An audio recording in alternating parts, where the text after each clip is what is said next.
ক্যানিং থেকে একজন মানুষকে গ্রেপ্তার করেছে।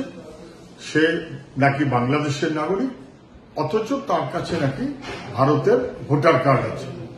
স্বাভাবিক, প্রশ্নটা ওঠাটা অস্বাভাবিক কিছু নয়। এবং চান্স পেয়ে গেল, কেননা সে নাকি বলেছে সে 2009 সালে এসছে। তাহলে বামপন্থীরা, বামফ্রন্ট, সব দোষ। একটু ন্যাচটা উল্টে দেখুক। নাম আকবর মোল্লা, ভোটার কার্ডে সিলমোহর সহ তারিখ যেটা দেয়া আছে 22/12/2012, 22/12/2012 পরিবর্তনের পর। জেনে বুঝে কথা বলুক, বুঝে দেখুক পশ্চিমবাংলাটা কেন অপরাধীদের আশ্রয়স্থল হচ্ছে। উত্তর তো মুখ্যমন্ত্রীকে দিতে হবে। কেন বর্ডার পার হয়ে দলে দলে আসবার সুযোগ পাচ্ছে, যদি পেয়ে থাকে, উত্তর তো দিল্লিওয়ালাদের দিতে হবে।